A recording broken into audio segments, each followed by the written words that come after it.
Alors ce soir, donc, l'idée, c'est le titre, c'est le jour d'après, c'est-à-dire Yutet qui se lève le jour d'après. Donc je me suis dit que ce qui était intéressant quand on parle de Yutet qui se lève, c'est pas simplement de retracer une histoire ou de dire ce qui s'est passé, mais plus d'essayer de voir un petit peu ce que ça nous implique à nous dans la vie de tous les jours. Et comment ça crée le changement. En quoi Yutet Kislev, en quoi cette date, c'est la libération du rabbi précédent, c'est le dévoilement de la chassidoute, c'est plus précisément le fait que le Tanya a été accessible pour tout le monde. En quoi ça nous impacte, nous maintenant? En quoi ça devient quelque chose qui va changer notre quotidien? Alors, quand on dit le Yutet qui se lève le jour d'après, ben, il faut savoir le jour d'avant un petit peu. Qu'est-ce qui s'est passé le jour d'avant? C'était quoi? Qu'est-ce que le Admour Azaken a pu apporter et qu'est-ce que, de manière générale, la Chassidoute? Alors, le jour d'avant, moi, je vais remonter beaucoup plus haut. Je vais remonter le jour d'avant, c'est-à-dire eh bien, depuis la création du monde.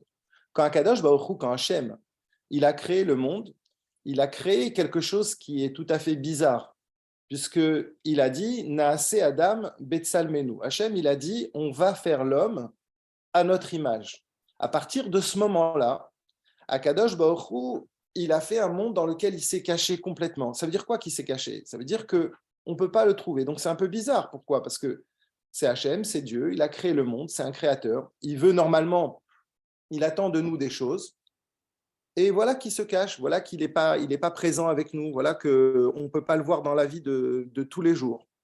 Et donc ça nous interpelle, ça veut dire pourquoi Hachem il a fait ça? Et surtout, comment on fait pour le retrouver? Comment on fait pour retrouver Akadosh Baruch Hu, alors qu'Akadosh Baruch Hu, c'est complètement caché dans la nature. C'est caché dans le monde, c'est caché dans le matériel. C'est un peu comme ce soir, là. Quelqu'un qui vient et qui rentre chez moi, je suis dans mon salon, je suis en train de parler, peut-être les gens ils vont se dire, tiens, il parle tout seul. Mais en fait, il y a des personnes qui sont connectées que je ne vois pas. Peut-être il y a des gens que je connais, peut-être il y a des gens que je ne connais pas. Je ne sais pas. Je suis dans un doute. Je suis dans une situation où il n'y a rien qui est clair, qui est défini. Ben, c'est un peu le même doute qui existe avec Akadosh Baruch Hu. Hachem, il a créé un monde, mais on ne le voit pas. Il veut qu'on ait une relation avec lui, mais nous, on ne sait pas avec qui. Et finalement, on est toujours en train de chercher. On est toujours en train de chercher et on n'a pas de vraie réponse. Et Hachem, il a voulu aussi un autre truc. Il a voulu qu'il n'y a aucune preuve. Personne ne peut venir avec une preuve et dire « moi, je sais, moi, j'ai vu ». Personne. Parce que même quand ça s'est passé, même quand Hachem s'est montré, par exemple, toute l'époque et la génération des gens qui étaient en Mitzraïm, en Égypte, toute cette génération de Juifs qui ont connu l'exil d'Égypte et qui sont sortis de l'Égypte, ben, toute cette génération-là, elle a vu plein de miracles. Elle a vu des miracles extraordinaires devant eux, jusqu'à l'ouverture de la mer. Et peu après, ben, ils ont fait le veau d'or. Et donc, ça prouve quoi? Ça prouve qu'après avoir vu la main d'Akadosh Baruch Hu, après avoir vu que, comme on dit dans la Haggadah, que c'est pas Hachem, il a dit, je ne vais pas envoyer un ange, moi-même je vais venir, moi je vais vous délivrer. Comment c'est possible? Comment c'est possible? Eh bien, tout simplement parce qu'Akadosh Baruch Hu, c'est tellement bien caché, Hachem, il est tellement malin, que même une fois qu'on a vu quelque chose, même une fois qu'on a vu la main d'Akadosh Baruch Hu, s'installe le doute. Pourquoi? Parce que matériellement, la matière permet à ce qu'on puisse se poser des questions. On est tellement dedans, on est tellement dans notre monde, que tout peut être explicable.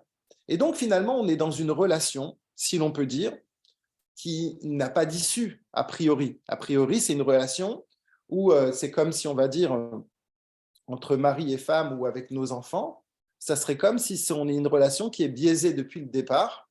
Ben, depuis le départ, je ne peux pas voir. D'ailleurs, entre parenthèses, des fois, nous, on croit qu'on connaît les personnes parce qu'on a vécu avec eux, ou bien tout simplement parce qu'on les connaît, parce qu'on les voit.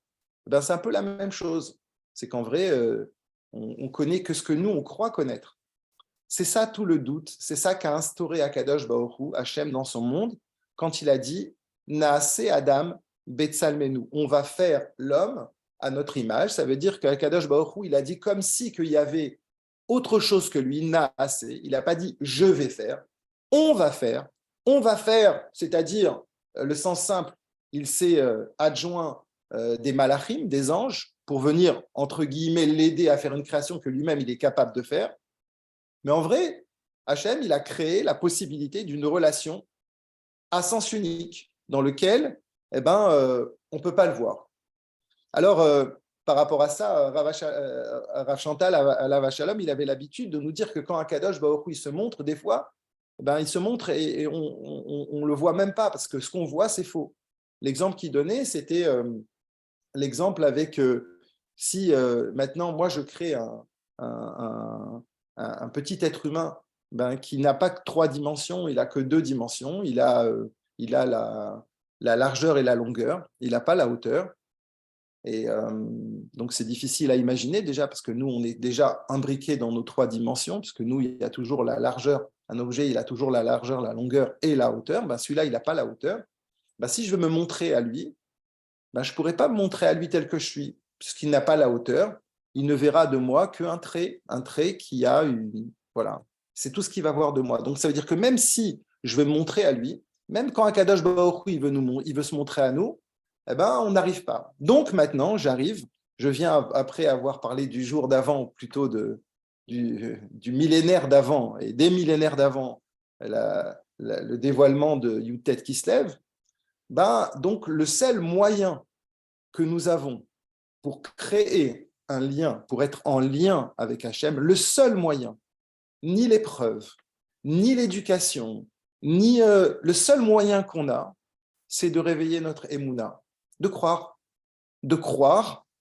que tout ça, c'est pas pour rien, de croire en un créateur, de croire en Hachem, c'est notre émouna.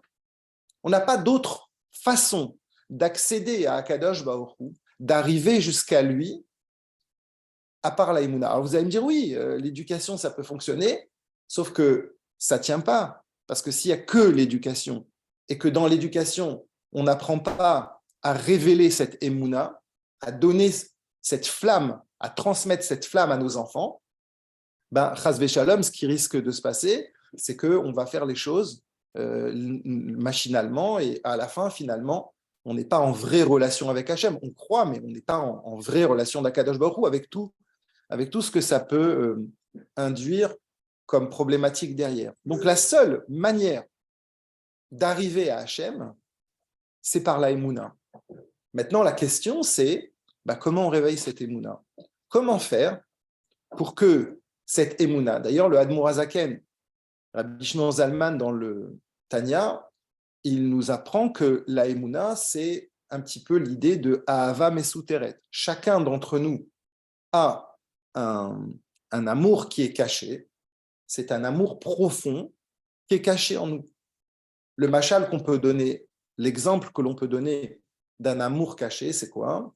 Imaginons que, alors qu'il y a un danger réel pour un enfant, des parents décident, Dieu nous en préserve, de confier cet enfant à d'autres personnes parce qu'ils veulent le sauver.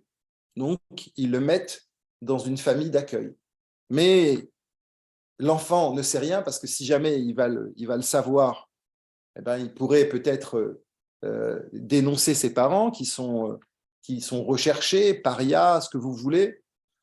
Et donc, cet enfant qui est caché dans une famille, il ne sait pas qui sont ses vrais parents. Et ses vrais parents lui disent bonjour tous les jours. Il le voit, il le croise dans la rue, mais il ne sait pas qui c'est. Il ne sait pas que c'est ses vrais parents. Pour lui, ses parents, c'est ses parents à qui il a été confié. Et donc ça, c'est une situation dans laquelle il y a un amour qu'il va vouer à quelque chose d'autre qu'à ses parents. Viendra un moment où quelqu'un va lui donner la vraie réalité, la vraie information. L'information qui est que, c'est pas tes parents. Et tes parents, ils sont juste au bout de la rue, là. Et tous les jours, tu peux passer. Et tous les jours, tu les vois. Et des fois, tu ne fais même pas attention à eux. Pareil pour Akadosh Baruch Hu. Hachem, il nous a mis un petit peu, il nous a confié à ce Olam Hazé. Il nous a donné à des parents, Chas Shalom, qui peuvent être matériels, dans lequel nous-mêmes, on peut se dire simplement, on est le fruit d'une union et on est là, et on fait partie de ce monde, on est confié dans le Olam Hazé. Eh bien, il y a quelqu'un qui va nous dire, attention, c'est pas ça ta source. Ta source, c'est pas le Olam Hazé. Ne te trompe pas. Il y a ton vrai père. Ton vrai père, c'est Akadosh Baruch Hu. C'est ça un peu l'idée de Ahava Mesuteret.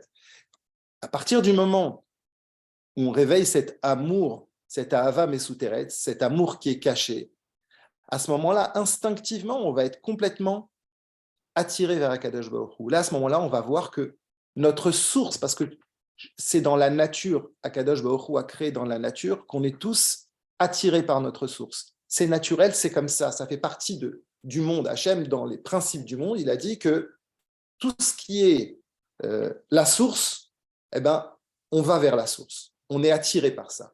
Et donc, dès que moi, je comprends, dès que j'ai l'information, la bonne information, à ce moment-là, je vais aller vers ma source qui est Akadosh Baruch Hu.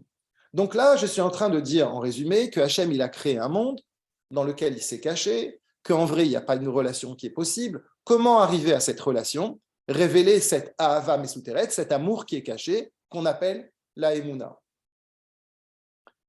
Comment faire pour réveiller cet amour? Alors, il y a 3 écoles. Il y a 3 façons. Il y a ce que l'on appelle le moussar. Il y a 3 chemins. Il y a le moussar. D'ailleurs, je voudrais dire avant que ce n'est pas l'un ou l'autre, c'est les 3. Et je vais expliquer après pourquoi. On a tendance, les êtres humains, à opposer. Quand on dit il y a 3 chemins, on a l'impression qu'il faudrait en choisir un et que les autres ne sont pas bons. Mais il est possible qu'on ait besoin d'utiliser ces 3 voies. Il est possible qu'on ait besoin d'emprunter ces 3 chemins. Et dans ce cas, dans notre cas à nous, il n'y a pas de marloquette, il n'y a pas de dispute, il n'y a pas d'antagonisme avec le moussar. Il n'y a pas d'antagonisme. La chassidoute n'est pas venue annuler quelque chose. La chassidoute est venue rajouter quelque chose. Elle est venue étoffer la Torah. Alors, c'est quoi le moussar? Qui en parle du moussar? On va faire parler le rabbi précédent. Qu'est-ce qu'il dit le rabbi précédent? Il nous explique, il nous fait un peu de moussar. Et il nous dit c'est quoi? Vea Adam. Keshehu mitnaeg kebaal chai. Un homme, quand il se comporte comme un animal, ineu garoa yoter mi baal chai. Alors à ce moment-là, il va devenir même plus bas, plus dégradé qu'un animal. Pourquoi? Parce que de baal chai, en lo da'at. Parce qu'un animal n'a pas la connaissance. Les ratzot velifror bemeule yoter mikmo inyane mikmo inyano. Il ne peut pas monter au-dessus de ce qu'il est. Il ne connaît pas autre chose. Un animal, c'est sa nature. Aval adam sheyesh bo da'at lirtzot velifror. Mais un homme, il a un da'at, il a une connaissance. C'est quoi cette connaissance? Un homme, il peut vouloir. C'est énorme, vouloir. Vouloir, ça veut dire changer. Quand je veux, ça veut dire je peux accéder à autre chose que moi. Hachem nous a donné un cadeau précieux. J'ai un ratson. Des fois, ce ratson, cette volonté, on l'éteint malheureusement ou elle est éteinte parce qu'on a des brisures de la vie qui font qu'il peut s'éteindre. Mais un homme, pour changer, il a besoin de volonté. Donc, on a la volonté et on a autre chose qu'Hachem nous a donné dans notre date. Bélifror, on a le choix. Une fois qu'on veut, on peut choisir. On a des différentes opportunités. Un animal n'a pas ça.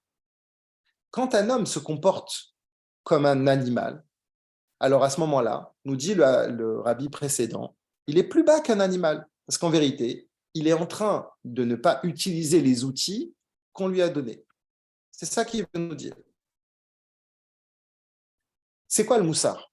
si on veut décrypter, ça veut dire quoi cette étude qui est le Moussar? Cette étude qui est le Moussar, elle nous dit, attention, il y a le monde matériel, mais ne tombe pas dans le piège. Le monde matériel, il n'est pas intéressant. Le monde matériel, il est limité. Ne tombe pas dedans. Ne sois pas attiré par des petits trucs. Ça ne vaut pas la peine. Et le Moussar va développer ça. En d'autres termes, le Moussar va nous donner un cadre de vie en nous disant, en nous donnant bien les données des choses. Et ça, on en a besoin. Donc, première façon de réveiller notre émouna. Comment? Parce qu'on veut te dire, attention, ne te perds pas. Ne te perds pas dans ce olamazé. Il y aura plein de choses. Hachem, il dit, Naaseh Adam, je vais faire l'homme et je vais faire un monde. Et ce monde, il va être très attrayant. Il va être plaisant. Et tu peux tomber dedans. Attention, attention, nous disent les Chachamim, ne te perds pas. Fais attention à toi, ne te perds pas. Donc ça, c'est la première chose. Le premier derrière, le premier chemin, c'est ça. Le deuxième chemin pour réveiller notre émouna, pour créer la relation ou recréer la relation avec Akadosh Baruch Hu, c'est quoi le deuxième chemin? C'est la Chakira, qu'on peut appeler la recherche juive, la philosophie, par exemple le Kuzari, par exemple le Rambam, quand Moreh Nevuchim, le guide des égarés, on nous parle de quoi?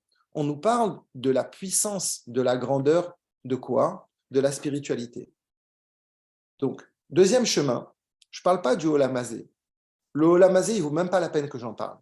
Ce n'est même pas intéressant. Je parle de toutes ces belles choses qu'il y a et que je ne vois pas. De toute cette spiritualité, de Akadosh Baruch Hu en deux mots. Je parle d'Hachem.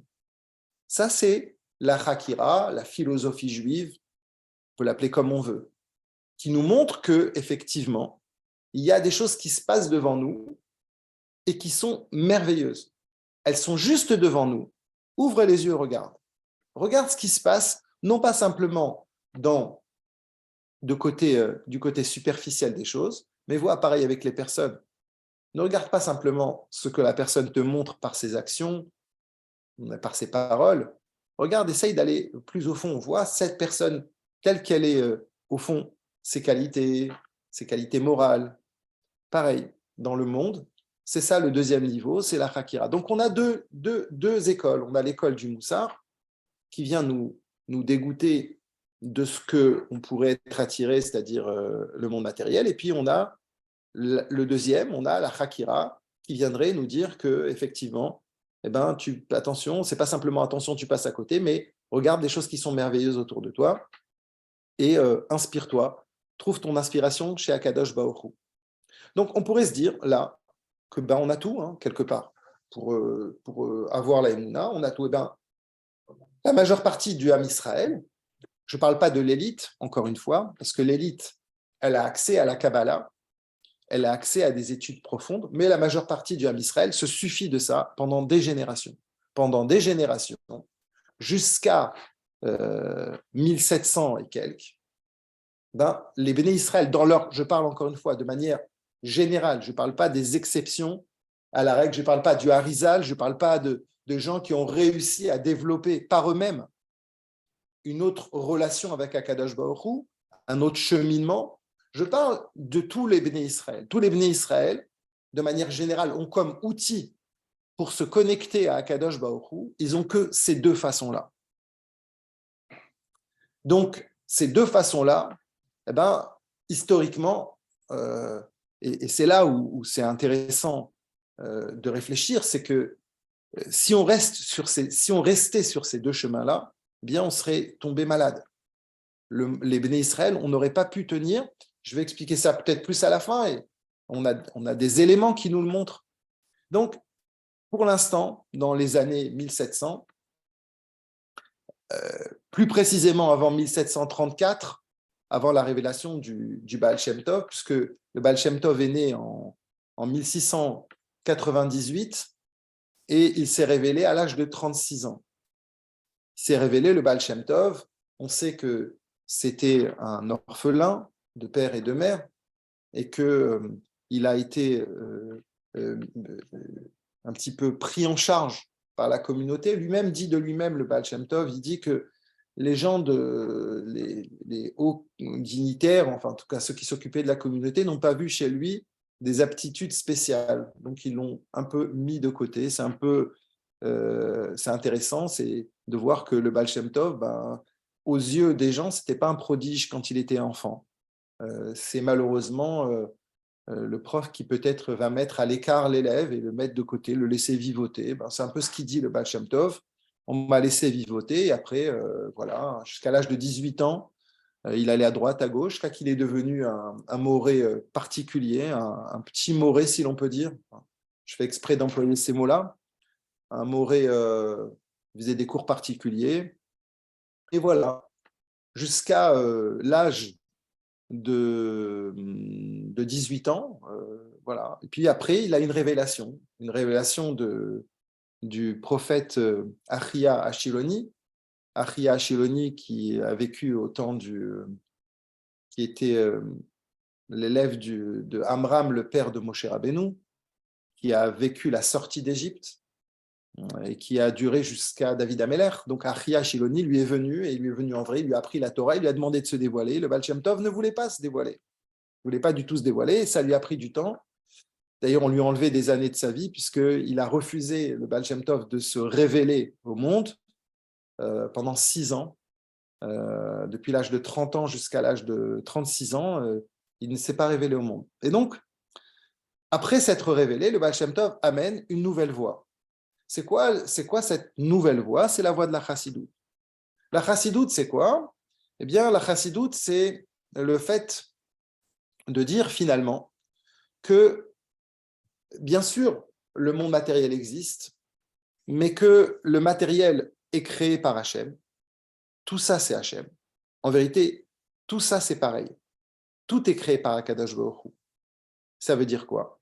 Ça veut dire que le matériel tel qu'il est, tant qu'il n'est pas raffiné, tant qu'il n'a pas été travaillé, tant qu'il n'a pas été poli, tant qu'il n'a pas été vraiment dans lequel on lui a mis, eh ben, à ce moment-là, il n'y a pas d'intérêt, c'est vrai, on va rejoindre le moussard. Mais il y a quelque chose dont le moussard ne parle pas, et c'est ça, aller de l'avant, c'est que dans le matériel, il y a un potentiel, il y a quelque chose à faire. Et qui va nous aider à le faire?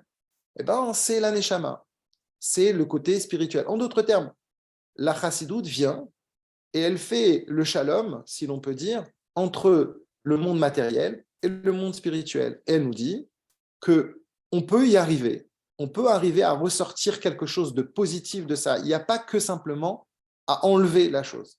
D'accord? Comme dans le domaine de l'éducation qui m'est cher, pareil, il n'y a pas un élève qui n'amène pas sa pierre à l'édifice dans une classe. Il n'y a pas, ça n'existe pas. Chacun amène son plus, chacun amène son énergie, chacun amène sa question, chacun amène sa manière de vivre. Il n'y a pas. Racha en hébreu, c'est les mêmes lettres que Yarshia, qui veut dire réussir. Quand est-ce que je réussis? C'est quand j'arrive à me servir de tout mon côté rachat. C'est quoi mon côté rachat? C'est quoi le côté rachat d'une personne? Un rachat, c'est quelqu'un qui a envie de détruire. Il vient, il casse. Mais au fond, pourquoi il casse? Parce que ce qu'il voit ne lui convient pas. Parce que ce qu'il est en train de regarder, ce qu'il vit, ben, ça ne lui plaît pas. Ça serait comme quelqu'un qui fréquente une synagogue, qui fréquente un milieu, et il vient, il le casse. Mais en vrai, dit le rabbi, pourquoi il fait ça? Parce que, en fait, par son action, il veut agrandir la chose. Parce que grâce au fait qu'il va casser cette petite chose, eh ben, il va grandir quelque chose. Pareil, les enfants qui sont rebelles, pareil, nous-mêmes, des fois, quand on n'est pas, si l'on peut dire, en phase avec Akadosh Baruch Hu, des fois, on va casser, mais en vrai, tout ça, c'est pour reconstruire. Donc, c'est ça que la chassidoute amène. La chassidoute amène quelque chose qui est différent et qui fait peur. Pourquoi ça fait peur? Parce qu'il faut un équilibre. Parce que, et c'est là qui fait qu'il y a beaucoup de gens qui se sont opposés. C'est parce que l'équilibre est très fin. Est-ce que si je m'intéresse au monde matériel, est-ce que je ne tombe pas dans le monde matériel? Est-ce que ce n'est pas plus simple de repousser tout ça? Est-ce que c'est pas mieux, au lieu de mélanger tous les élèves, de faire des élèves par catégorie, de faire des classes d'élite, de faire des… Alors, bien sûr, nous, ça nous paraît tellement évident parce qu'on est dans ce monde-là, parce qu'on vit cette réalité où ça existe, où il y a justement toutes ces idées qui sont là devant nous. Mais dans le fond, ça pourrait être beaucoup plus tentant de dire qu'on ne rentre pas, dans un danger quel qu'il soit. La chassidoute, elle apparaît à ses débuts comme dangereuse parce qu'elle dit qu'on peut faire quelque chose avec la matière au lieu de la repousser. Et donc, ça, c'est l'idée de la chassidoute. C'est ça qu'elle vient apporter, c'est se servir du potentiel qui existe dans ce olam hazé, le développer, le raffiner, faire quelque chose de positif. Maintenant, la chassidoute, elle n'est pas monolithique. Quand on parle de la chassidoute, d'ailleurs, beaucoup de gens, quand on leur dit la chassidoute, alors c'est quoi, etc., il y a beaucoup, ils vont dire, la chassidoute, c'est une belle explication, etc. Il y a des belles explications avant la chassidoute. Il y a des beaux midrashim, il y a des belles choses. La chassidoute, c'est la manière d'avoir cette relation avec Akadosh Baruch Hu. Et là, je viens maintenant dans l'idée de ce qu'apporte la chassidoute par rapport aux deux autres. Les deux autres voies, qui sont le moussar, comme on l'a dit, repousser le monde matériel, et la chakira, la philosophie juive qui nous amène à aspirer à quelque chose de différent, ne crée pas une relation.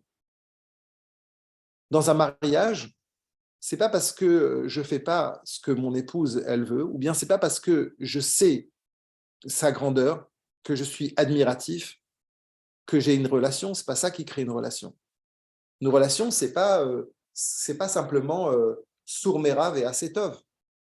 Si on voulait résumer les deux voies, c'est pas simplement écarte-toi de ce que Akadosh Baruch Hu ne veut pas et regarde ce qui est beau. C'est pas ça une relation. Là, on crée rien. Là, on est simplement, si l'on peut dire, en train de côtoyer, de vivre à côté d'eux, pour réveiller la Neshama dans notre génération, parce qu'il y a un vrai besoin.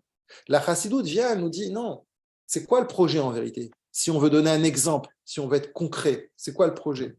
C'est par exemple étudier avant de prier. Mais prier, ce n'est pas la finalité. Prier et faire sa tfila avec la même intensité que j'ai étudié. Donc d'abord étudier, se connecter avec Akadosh Baruch Hu. Ensuite, je fais ma tfila avec la même intensité que j'ai étudié. Ce n'est pas deux choses à part. Ce n'est pas des pointillés. C'est une ligne. Et au final, je fais une bonne action après ma tfila. Ça s'appelle réveiller sa neshama. Ça s'appelle plutôt réveiller sa emuna, faire en sorte que l'on est en vraie relation avec Akadosh Baruch Hu. En d'autres termes, je vis. Quand on est en couple, quand on est en famille, on vit parce qu'on partage, parce qu'on fait des choses ensemble. Quand il y a, par exemple, un conflit, quel qu'il soit, la meilleure manière d'enrayer le conflit et de faire en sorte que le shalom vienne, c'est quand les gens font des choses ensemble. Quand on crée un atelier, quand on fait quelque chose ensemble, les gens s'unissent dans l'action parce qu'ils partagent quelque chose. Bien, là, la Chassidoute vient et nous dit « partage ta vie avec Hachem ». Ne sois pas simplement que l'invité d'Akadosh Baruch Hu ou bien le passager d'à côté. C'est bien ça déjà. Et c'est ça que je dis. On a besoin des trois chemins, mais des trois.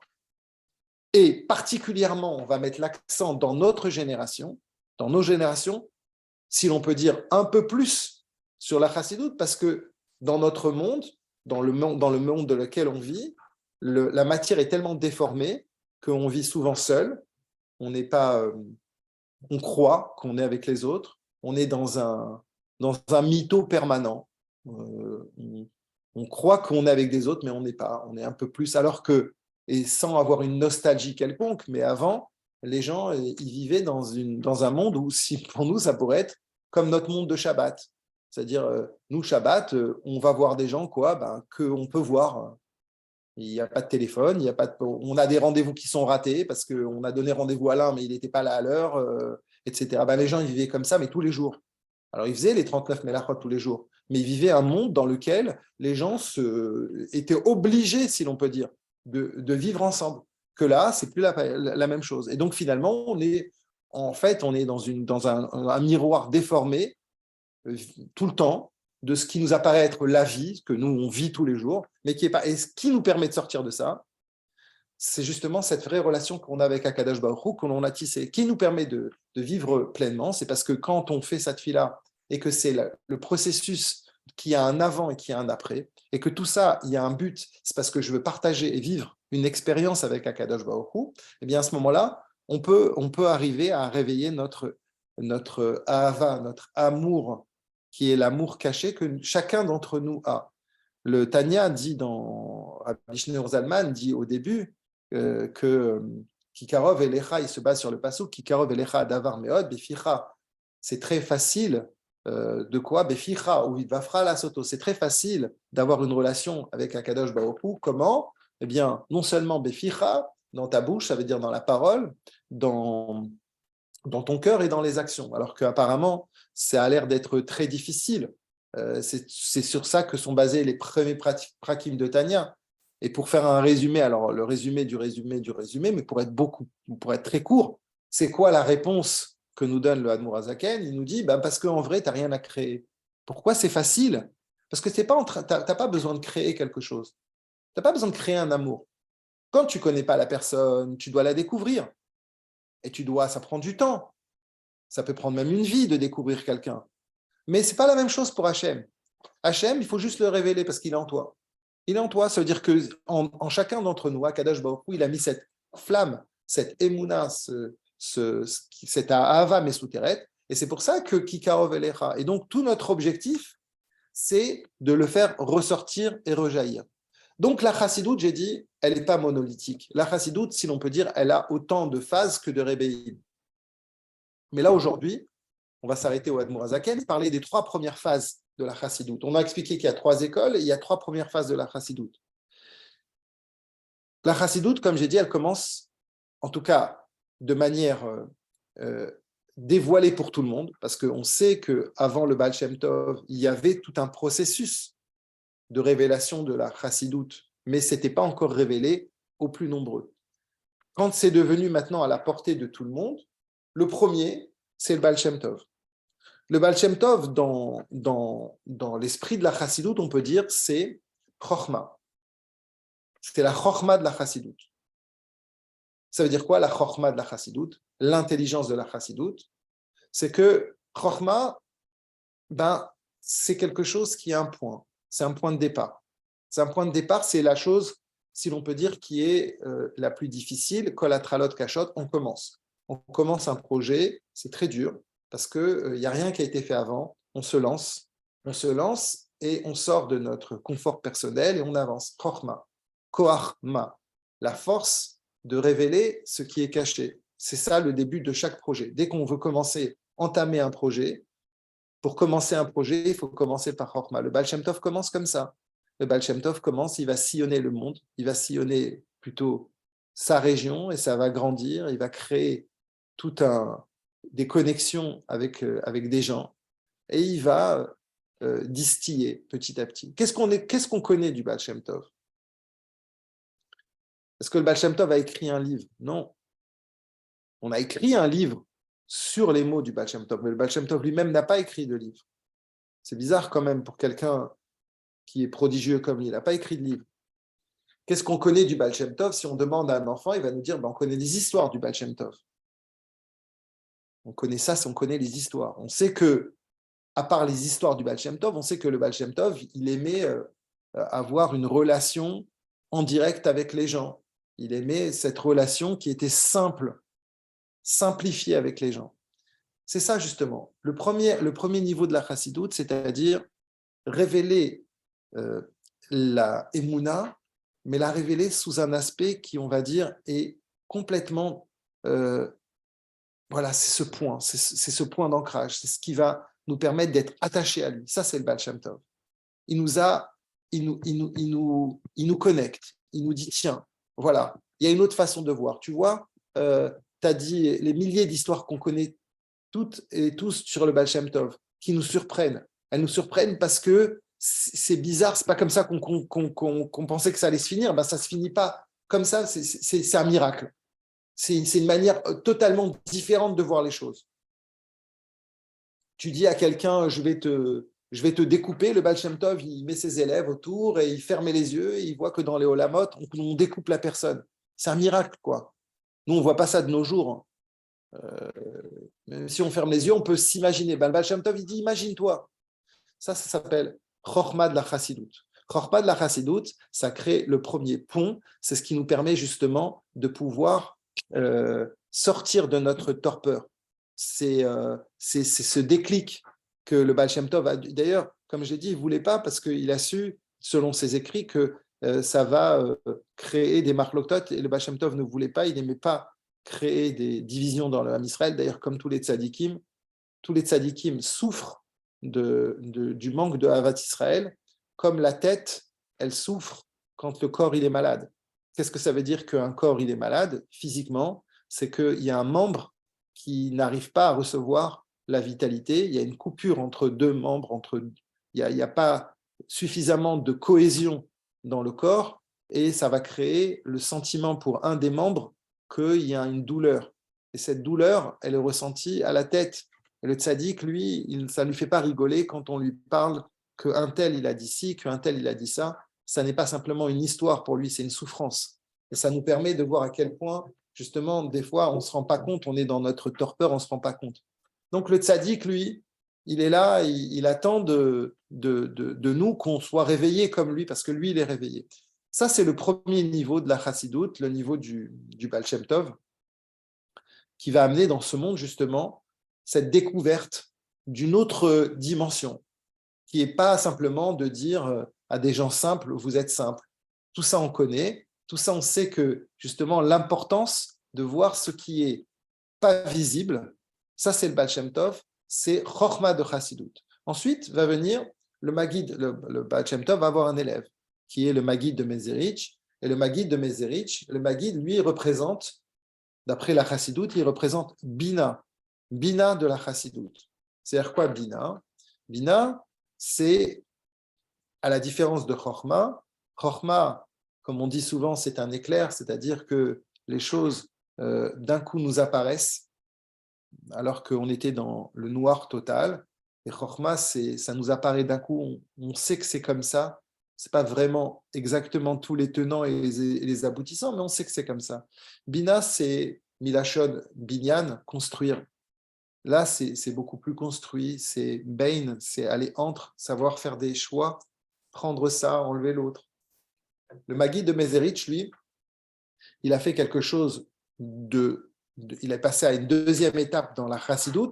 Il n'est pas simplement resté à une étape où on va avoir un lien, si l'on peut dire, émotionnel, et on va réveiller, on va faire ce déclic de cette émouna, comme quand on réveille quelqu'un qui, chas shalom, on lui met les électrochocs.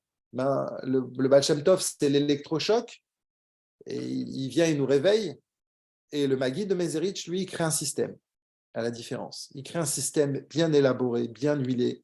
Ce système, il est représenté par des élèves qui vont être tous des émissaires de la Chassidut. Chacun de ces élèves va amener la Chassidut à un niveau qui va être le niveau qui va permettre à ce que nous vivons aujourd'hui. Le Maguid de Mezerich a préparé ses élèves, il a préparé tout un code, il a préparé tout un système qui va permettre à la Chassidut de pouvoir se répandre. C'est ça qu'il a mis en place. C'est pour ça qu'on l'appelle Bina de la Chassidut. Dans notre relation avec Akadosh Baruch Hu, puisque je fais le parallèle avec les deux, donc première relation avec Hachem, si on reste avec le Baal Shem Tov, c'est le côté émotionnel. Deuxième relation avec Akadosh Baruch Hu, par le biais de la Chassidut, réveiller la Chassidut, encore une fois, dans l'optique de faire que je vais bonifier mon matériel. Là, il faut que j'arrive quelque part à le comprendre les choses, à comprendre comment ça fonctionne, à avoir un système qui va me permettre pas simplement d'écouter une histoire et qui va me dire que mon corps est hyper important, fais attention à ton corps. Non, c'est comprendre un peu plus, avoir la construction de la chose. Et puis, va venir le Admor HaZaken. Le Admor HaZaken, Rabbi Shimon Zalman. Rabbi Shimon Zalman, d'ailleurs, on parle du Maguid de Mézérich, parce que Yutet Kislev aussi, c'est la Istalkut du Maguid de Mézérich qui avait 62 ans. Donc, il est aussi lié avec Yutet Kislev, bien évidemment. Et son enracinement, on peut dire que son élève le plus jeune ou parmi les plus jeunes, c'est le Admor HaZaken, Rabbi Shneur Zalman. Rabbi Shneur Zalman va développer une nouvelle dimension dans la Chassidoute qui va être une dimension là qu'on appelle Da'at. Da'at de la Chassidoute. Le Da'at, c'est quoi le Da'at? Le Da'at, c'est l'expérience. Expérimenter quelque chose. Quand on parle d'expérience, ça veut dire quoi une expérience? Ça veut dire que, d'ailleurs, l'expérience est comparée dans le corps humain au cou, parce que justement, c'est ce qui nous permet de faire la jointure entre la tête et le cœur. C'est entre la tête et le côté intellectuel des choses, le côté je comprends pas, je me casse la tête, et le côté qu'est-ce que j'en fais concrètement. D'accord? C'est pour ça que quand on tourne son cou, et bien justement, on est capable justement de faire modifier la vision de la tête. Si je reste qu'avec ma tête et je ferme mes yeux, ben finalement, je vais rester que dans un monde spirituel. Mais si je tourne ma tête grâce à mon cou, je peux voir une autre réalité. Je peux voir quelque chose de complètement différent qui ne m'apparaissait pas avant. À tel point que je peux même me retourner en arrière et à ce moment-là même voir quelque chose que apparemment c'était presque même impossible de voir. Le Admor HaZaken est libéré le Yutet Kislev, il a 53 ans et il dévoile, il révèle une nouvelle façon de pouvoir faire ressortir cette Emouna, cette Ahava Mesuteret, par le Da'at. Ça veut dire quoi par le Da'at? Ça veut dire que par cette capacité qu'il va avoir justement à faire en sorte que l'action va s'inscrire, plutôt que l'étude va avoir sa continuité dans l'action concrète. Pour l'Admor HaZaken, il y a un lien direct entre ce que je fais et ce que je comprends. Et ce lien-là direct, c'est essayer d'arriver à réveiller la Emouna de manière consciente. C'est arriver à être très conscient de ma Emouna. C'est pour ça que, par exemple, le Admor HaZaken va nous parler, vous l'avez tout passé, vous l'avez tous fait dans le Tanya, les différents niveaux de Ahava, c'est extraordinaire. Comment le Admor HaZaken définit l'amour? Nous, on pourrait se dire, bon, l'amour, il définit les différents niveaux d'amour. Il y a un niveau d'amour qui est, par exemple, comme moi, j'aime la vie. Donc, j'aime la vie, je m'aime, ben, je vais aimer Hachem. Pourquoi? Parce que j'aime la vie. Puis il y a un amour qui est non, il y a un autre style d'amour, qui est un amour, je regarde, je suis aspiré comme un amour quand on regarde par le miroir, et on n'emploie pas le mot miroir, mais on emploie plus l'idée que quand je mets mon visage vers l'eau, imaginons que je sois en face d'une rivière, et ben, qu'est-ce qui va m'apparaître? Mon reflet. Et donc, il y a un autre style d'amour où je vais voir chez chacun qui n'est pas moi, je vais voir Akadosh Baruch Hu. Je vais voir Hachem au travers des autres. Je vais être capable de voir Akadosh Baruch Hu dans toute la création. Et ça, c'est pas simplement que l'Admor HaZaken va prendre des belles phrases et va prendre un ton et il va nous expliquer ça. Non, il veut qu'on comprenne. Il veut que ça rentre dans notre tête, qu'on arrive à le comprendre, qu'on puisse arriver à être très clair. C'est logique.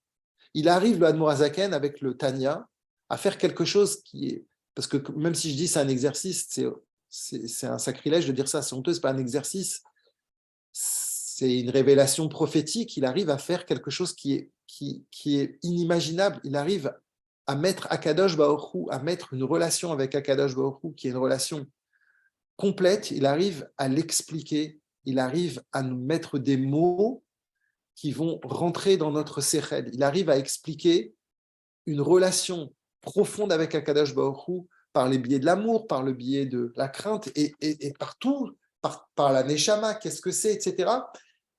on a l'impression que c'est technique, mais ce n'est pas du tout technique. Il arrive à être en même temps technique, en même temps concret, en même temps la halakha, en même temps il te cite, et en même temps, il va au fond des choses. Au fond des choses pour nous trouver, un lien avec Akadosh Baruch Hu. Ça, c'est la Chassidoute Chabad. Donc, encore une fois, ce qui est intéressant, c'est que quand on dit Chassidoute Chabad, on pourrait penser que Chassidoute Chabad, c'est le Admor HaZaken. Non, Chassidoute Chabad, c'est un peu comme j'ai dit auparavant avec le Moussar, c'est le fruit de l'association du Baal Shem Tov, du Maggid de Mezrich et du Admor HaZaken. Il n'y a rien qui se fait seul. Et je pense que c'est ça le maître mot de la Torah, c'est que tout est une question d'inclure, inclure les autres. Il n'y a rien qui se fait en solo, il n'y a rien qui se construit par notre propre biais. On vient juste comme la suite, la continuité de quelque chose qui existe déjà. Le Admor HaZaken va donc révéler la chassidoute et la dernière partie de la chassidoute Chabad, c'est-à-dire le Da'at. Le Dalet du Da'at maintenant va rayonner et il va l'amener pour nous. Maintenant, la question, c'est pourquoi on en avait tellement besoin? Pourquoi c'était tellement vital? Parce que justement, à partir du moment où on est dans un monde où il y a une rupture avec tout ce qui est les codes de ce qui existe auparavant. On entend tous les jours, on entend des choses qui nous montrent que l'inimaginable, il se construit, il se fait. Les gens, ils ne sont pas ce qu'on pense. La vie, elle n'est pas ce qu'elle est. Et donc finalement, avec tout ça et avec ce côté où il n'y a plus de repères, finalement, la Torah se serait perdue. Et grâce au Admor HaZaken, qui a donné sa vie justement à cette façon de pouvoir aller jusqu'à nous, eh bien c'est grâce à ça que on arrive nous-mêmes à vivre au quotidien.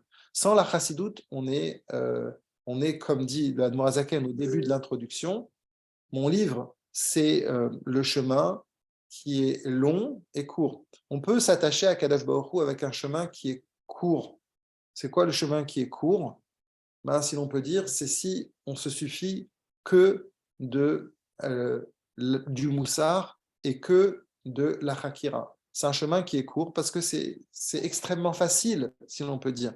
Parce que montrer la déchéance de ce Olamazé, montrer à quel point on est minable, lui, on peut arriver facilement à voir que, voilà, on peut y arriver facilement. Mais est-ce que ça veut dire qu'on est proche d'Hachem? Non, c'est pour ça que l'Admor HaZaken, il dit, c'est un chemin qui est court, mais il est long après. Parce que je vais aller dans des rituels, je vais faire plein de mitzvot, je vais faire plein de choses, et je vais être rempli de mitzvot. Mais est-ce que mes mitzvot, elles vont avoir l'utilité de ce pourquoi elles ont été créées? La mitzvah n'a pas été créée pour nous tester, pour savoir est-ce qu'on est Superman, pour faire telle mitzvah à tel moment, et qu'on est waouh, se rend compte qu'on a pu faire cet exploit. Les mitzvot, ce n'est pas un exploit personnel. Les mitzvot, elles ont pour but de nous attacher à Kadosh Baruch Hu. Mitzvah, milashon tzavta vechibur. C'est pour nous attacher à Hachem. Quand cette mitzvah, elle est faite simplement en me montrant que le côté négatif de ce olam hazé, elle n'arrive pas à son but final. Et encore une fois, je suis très précis, et on a besoin du moussard. Si on n'a pas de moussard, on est paumé aussi. Il faut du moussard, il faut pas, mais ça ne suffit pas. Et la Hakira, pareil, simplement en regardant que la beauté d'Akadosh Baruch Hu, on ne va pas pouvoir y arriver. Et donc, c'est ça justement toute l'idée. L'idée de la Chassidoute, c'est que c'est un chemin qui est long. Pourquoi il est long? Parce que ça demande justement tout un processus de remise en question. Tout ce qui est remise en question, c'est long parce qu'il faut accepter, il faut s'accepter, il faut accepter qu'est-ce que l'on est. Et c'est que comme ça qu'on peut arriver à faire ce qu'on doit faire. Tant qu'on joue un jeu et qu'on n'est pas réel et qu'on est dans un monde dans lequel on n'est pas et on croit qu'on est, ça ne marche pas. Akadosh Baruch Hu attend de nous de la véracité, il attend de nous qu'on soit vraiment entier. Tamim, on doit être entier avec Akadosh Baruch Hu. C'est ça le message de la Chassidoute, c'est ça le message du jour d'après que je voulais vous partager avec vous, c'est-à-dire cette idée que par le fait que par le fait que la Hakira, ça veut dire le fait de la philosophie juive, comme on avait développé avant. Et donc, cette philosophie qui dit que finalement, on va connaître Hachem par la beauté d'Hachem simplement, être admiratif. Et donc, voilà, le partage que je voulais avoir avec vous aujourd'hui, c'était cette idée-là que la chassidoute vient amener et la chassidoute Chabad, avec les trois rayonnements du Baal Shem Tov, du Maggid de Mezerich et du Admor HaZaken, elle nous amène à pouvoir avoir une vraie relation avec Akadosh Baruch Hu qui n'est pas factice. Quand on dit que c'est un chemin qui est long et court, dans l'introduction du Tanya, qu'on va commencer bientôt, ça veut dire que ça nous demande justement de nous remettre nous-mêmes en phase, on ne joue pas. Et c'est exactement comme dans un mariage, c'est exactement comme la relation qu'on a avec nos enfants, avec nos amis. Ce n'est pas un jeu, ce n'est pas simplement une tentative pour montrer dans lequel nous-mêmes on rayonne. La chassidoute n'est pas venue amener de la lumière pour la lumière, n'est pas venue nous montrer qu'Akadosh Baruch Hu, il est lumineux. La chassidoute, elle vient pour nous dire de comment nous, on peut se connecter avec Akadosh Baruch Hu. Pareil avec nos enfants, pareil avec notre famille, pareil avec nos proches. Ce n'est pas simplement d'exister pour rayonner, c'est d'exister pour créer un lien avec l'autre. Voilà.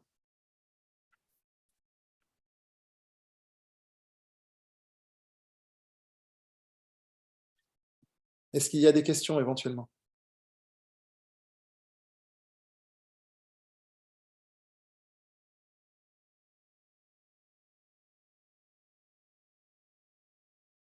Non, pas de questions? Ok.